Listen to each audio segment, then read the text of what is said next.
जय श्री कृष्णा। कैसे हैं आप लोग फ्रेंड्स? आज की चर्चा जो होने वाली है बहुत ही विशेष होने वाली है।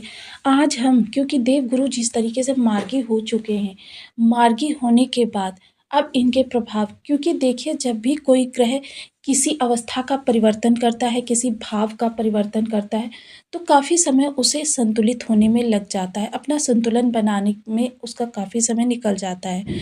तो इस कारण से क्या है, क्योंकि गुरु एक मेजर ग्रह हैं, तो इनके प्रभाव जो हैं वह आपको 12 तारीख से प्राप्त होने वाले हैं।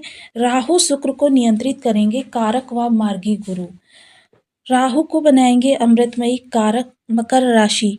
12 फरवरी से 14 अप्रैल जो खोया है उससे चौगुना प्राप्त होगा। कर लो कुछ बड़ा, राहु बनाएंगे माला माल। तो देखिए क्योंकि ये राहु और शुक्र को सीधे प्रभावित करेंगे, जैसा कि हम सभी लोग जानते हैं काफ़ी लंबा समय इन्होंने जो है वक्री अवस्था में बिताया। जब ग्रह वक्री होता है तो क्या होता है कि कभी उसके प्रभाव जो होते हैं एक भाव आगे से प्राप्त होने लगते हैं, कभी उसके प्रभाव एक भाव पीछे से प्राप्त होने लगते हैं, और कभी जहाँ पर वो बैठा है वहाँ से उसके प्रभाव प्राप्त होने लगते हैं। आप ये समझ ही नहीं पाते हैं कि उसके प्रभाव आपको कहाँ से प्राप्त हो रहे हैं। और देखिए उसकी गति धीमी होने के कारण प्रभाव भी आपको मंद ही प्राप्त होते हैं, जिसके कारण से क्या है कि उसके कुछ भी निश्चितता नहीं रहती है, वो एक अनिश्चित प्रभाव देता हुआ देखा जाता है। ये अब क्योंकि देखिए शुक्र जो है 123 दिन आपके पराक्रम भाव में ही रहने वाले हैं। शुक्र जब 123 दिन अपनी उच्च की राशि में रहेंगे, वहीं ये गोचर कर रहे हैं राहु के साथ। देखिए शुक्र जो एक आकर्षण के कारक है, ऐश्वर्य के कारक हैं, आपके जीवन में बैठे बिठाए राजा के समान जीवन जीने के आपके सोर्स बनाते हैं, भोग हैं शुक्र। वहीं गुरु देखिए चाहे आपके जीवन में जन्म से लेकर मृत्यु तक, देखिए धन गुरु का कारकत्व जरूरी है, आपकी खुशहाली गुरु जरूरी है, शिक्षा आध्यात्म गुरु, आपके कैरियर में गुरु, आपके विवाह में गुरु, विवाह सुख में गुरु, आपके वृद्ध होने पर मान सम्मान में गुरु, समाज में सोसाइटी में आपकी प्रतिष्ठा बनाने में गुरु, इन सभी चीज़ों का कारकत्व जो है गुरु के पास ही होता है। 16 संस्कार जो मानव जीवन में कहे जाते हैं उनका कारकत्व भी गुरु के पास होता है। गुरु की देखिए दृष्टियां भी अमृतमयी होती हैं। गुरु जहाँ पर बैठते हैं, जहाँ से संबंध बनाते हैं या जहाँ पर अपनी दृष्टि डालते हैं, सर्वत्र अमृतमयी हो जाते हैं। अब ये मार्गी हुए हैं तो क्या है, इनके सामान्य प्रभाव यानी कि पहले से आप बढ़े हुए प्रभाव आपको प्राप्त होने वाले हैं। वहीं इनका प्रभाव देखिए राहु शुक्र पर भी विशेष देखा जाएगा, क्योंकि शुक्र जिस नक्षत्र में बैठे हैं, जिस राशि में बैठे हैं वो गुरु की है। राहु भी जिस नक्षत्र में बैठे हैं, देखिए जिस नक्षत्र में बैठे हैं उसके देवता जो हैं वो गुरु हैं और स्वामी जो हैं वो शनि हैं। इस तरीके से जिस नक्षत्र में बैठे हैं उसके और जिस राशि में बैठे हैं उसके स्वामी गुरुदेव है। तो यहाँ पर गुरु आपके लिए देखिए क्योंकि ये कारक स्थान पर बैठे हैं, पंचम भाव में बैठे हैं, और इनकी जो दृष्टियां हैं वो भी कारक है, जहाँ पर कि गुरु को कारक बल प्राप्त हो जाता है। अब जब ग्रह अपने कारक स्थान पर होता है तो 40% उसको भाव बल प्राप्त हो जाता है, जिसके फलस्वरूप उसके बल में विशेष वृद्धि हो जाती है। अब हालांकि ये काफ़ी लंबे समय से जो कि वक्री अवस्था में थे, जिस कारण से क्या है किसी को प्रभाव इनके अच्छे प्राप्त हुए और किसी को, किंतु निगेटिव किसी को भी नहीं प्राप्त हुए होंगे, क्योंकि गुरु देखिए अगर आपके लिए अच्छा नहीं कर सकते तो बुरा भी नहीं कर सकते, सामान्य अवस्था में रहते हैं, क्योंकि गुरु का ये स्वभाव ही नहीं है वो किसी के लिए अरिष्टकारक स्थितियां उत्पन्न करे। तो यहाँ पर आप गुरु जब देखिए मार्गी अवस्था में गोचर करेंगे तो ऐसे में कई बार तो देखिए अचानक चमत्कार वाली स्थितियां भी आपकी बनती हुई देखी जाएंगी। उनके बारे में हम समय समय पर आपको अपडेट कराते रहेंगे, क्योंकि गुरु जब भी चंद्रमा के संपर्क में आएंगे तब आपके लिए देखिए राहु पर भी इसका विशेष प्रभाव पड़ेगा और शुक्र पर भी, क्योंकि 100 दिन के लिए गुरु मार्गी हुए हैं और यहाँ पर 123 दिन शुक्र यहाँ पर रहने वाले हैं। तो इस तरीके से ये जो स्थितियाँ बनेंगी ये आपकी 100 दिनों के लिए बनेंगी, और 100 दिन अगर किसी कार्य को करने के लिए हम देखें तो कार्य को शुरू करने से लेकर उसे स्टेबल करने तक का लंबा समय हमारे पास होता है। तो देखिए इस दौरान बहुत सारी चीज़ें आपकी परिवर्तित होती हुई देखी जाएँगी जहाँ-जहाँ पर गुरु का कारकत्व है। तो देखिए ये चीज़ें जो हैं भाव संबंधित होंगी। ऐसा नहीं है कि सभी को एक जैसे प्रभाव प्राप्त होंगे, एक जैसी चीज़ों का सबको कार्य करना है, बिल्कुल नहीं। क्योंकि 12 राशियों से संबंधित अलग-अलग भावों से इनके प्रभाव प्राप्त होने वाले हैं। तो आइए जान लेते हैं कौन-कौन सी स्थानों पर क्या आपको किस तरीके से शुभत्व निकल कर आएगा, दुर्योग निकल कर, क्योंकि गुरु देखिए दुर्योग तो गुरु बना ही नहीं सकते। ये गुरु के स्वभाव में ही नहीं है। तो देखिए चार्ट पर सूत्र के साथ सारी चीज़ों को समझ लेते हैं कि आपके लिए कहाँ से अच्छा और कितना अच्छा निकल कर आ सकता है। तो बनी रहिए हमारे साथ इस वीडियो में, वीडियो बहुत ज्ञानवर्धक होने वाला है। यदि आपकी लग्न में 10 नंबर बना हुआ है तो ये राशिफल आपके लिए है। यदि कुंडली में कहीं भी चंद्रमा के साथ 10 नंबर बना हुआ है तो ये राशिफल आपके लिए। कुंडली ना होने की स्थिति में आप इसे नाम राशि से भी देख सकते हैं। यदि अभी तक आपने अपने इस चैनल को सब्सक्राइब नहीं किया है तो प्लीज़ सब्सक्राइब कर लीजिए, वीडियो को लाइक कर दीजिए, चैनल को शेयर कर दीजिए। इससे होगा क्या कि हमारे आने वाले हर वीडियो की नोटिफिकेशन मिल सकेगी आपको सबसे पहले। एक प्यार सा कमेंट करने आप बिल्कुल ना भूलें। कमेंट से हमें बहुत मोटिवेशन मिलता है, हौसला मिलता है और ये पता चलता है आप और क्या जानना चाहते हैं। तो देखिए वर्तमान समय में देवगुरु जो हैं आपके पंचम भाव से गोचर कर रहे हैं। पंचम भाव बेहद महत्वपूर्ण भाव होता है। पंचम भाव से देवगुरु गोचर कर रहे हैं और पिछले काफ़ी लंबे समय से ये वक्री अवस्था में थे और पंचम भाव के गुरुदेव कारक होते हैं और इनकी जो दृष्टियां हैं इनमें से दो दृष्टियां, पंचम दृष्टि जो है वह आपके भाग्य भाव पर जा रही है, सप्तम दृष्टि जो है आपके लाभ भाव पर जा रही है और नवम दृष्टि जो है आपकी लग्न को प्रभावित कर रही है।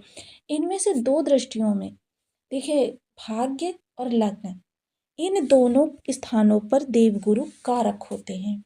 तो देवगुरु कारक होते हैं क्योंकि वक्री होने के कारण एक तो ग्रह जो होता है अनियंत्रित होता है। तो उसको क्या है कि ये नहीं पता होता कि किस भाव से वो प्रभाव दे रहा है। कभी वो एक भाव आगे से प्रभाव देने लगता है, कभी एक भाव पीछे से प्रभाव देने लगता है और कभी-कभी जिस स्थान पर है उस स्थान पर से। और ये प्रभाव काफ़ी जो स्लो होते हैं क्योंकि ग्रह की गति भी स्लो हो जाती है। तो देखिए इसलिए क्या होता है कि ग्रह का जो बल भी है एक तरीके से कह सकते हैं कि क्षीण अवस्था में ही होता है। तो इस तरीके से आपके जो भी प्रभाव हैं ग्रह के, वो बहुत ही मतलब कभी-कभी लगता है कि मिल ही नहीं रहे लेकिन प्रभाव प्राप्त होते हैं। और यहाँ पर गुरु जो हैं देखिए, क्योंकि गुरु ने यहाँ पर अपनी राशि के साथ जो भी ग्रह इस राशि में बैठेगा उसके साथ परिवर्तन राजयोग बनाया। अब राहु के पास कोई तो अपना भाव है नहीं, ये शुक्र के साथ परिवर्तन राजयोग बना रहे हैं। शुक्र राहु, क्षमा करें, गुरु के घर को बल प्रदान करेंगे और गुरु शुक्र को बल प्रदान करेंगे।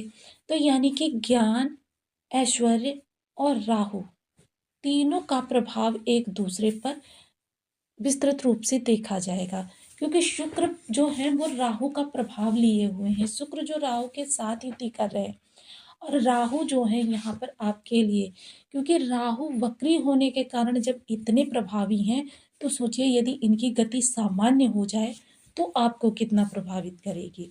किंतु राहु सदैव वक्री अवस्था में ही गोचर करते हैं तो आपके लिए इस दौरान बहुत से विशेष प्रभाव प्राप्त होते हुए दिखाई देंगे। एक तो गुरु को इसलिए भी विशेष बल प्राप्त हो जाता है कि इनकी भाग्य पर दृष्टि है।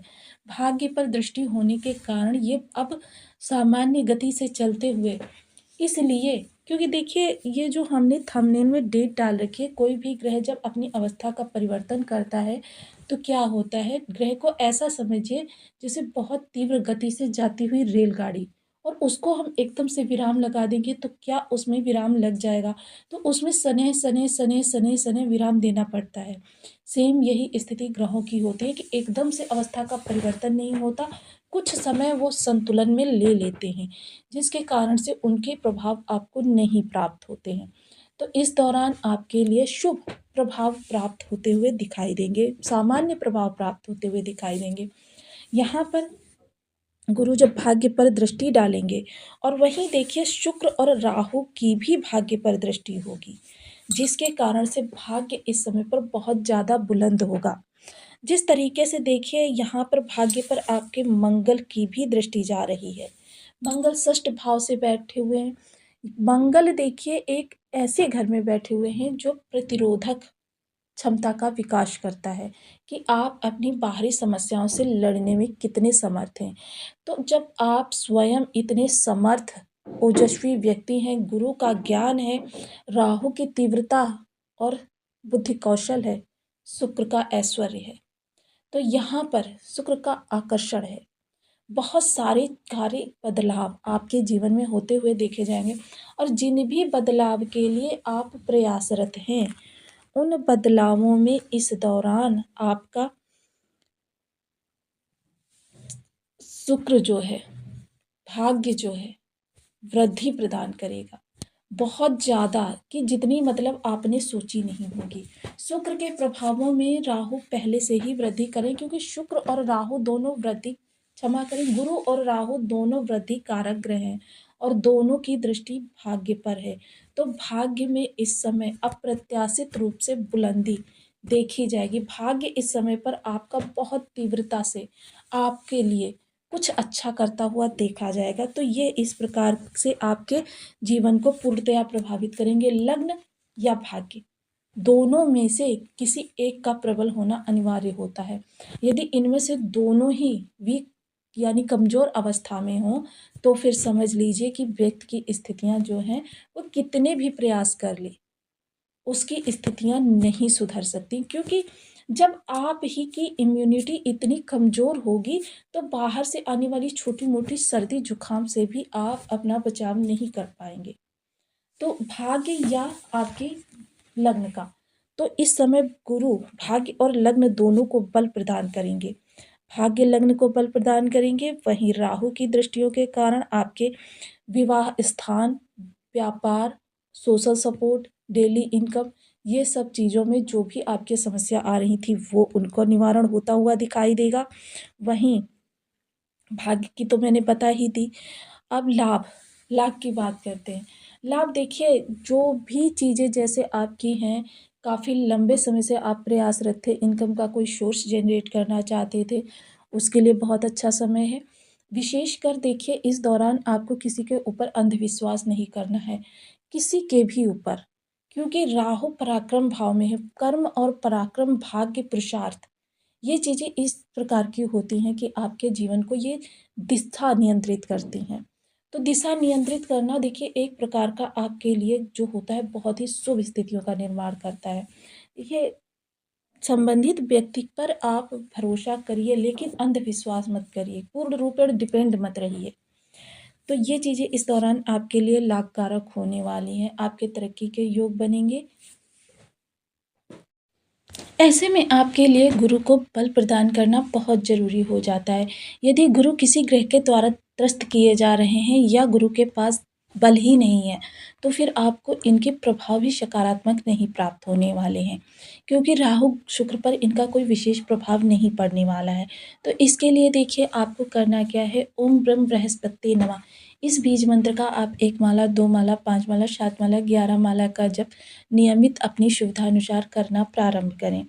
इसके साथ ही देखिए आप जो है धर्म स्थान पर नित्य प्रति जाएं, धर्म का सदैव अनुसरण करें। पीपल पर, केले के पेड़ पर हल्दी मिश्रित जल का सिंचन करें। गुरुवार का व्रत कर सकते हैं, गुरु की होरा में निर्जला व्रत कर सकते हैं।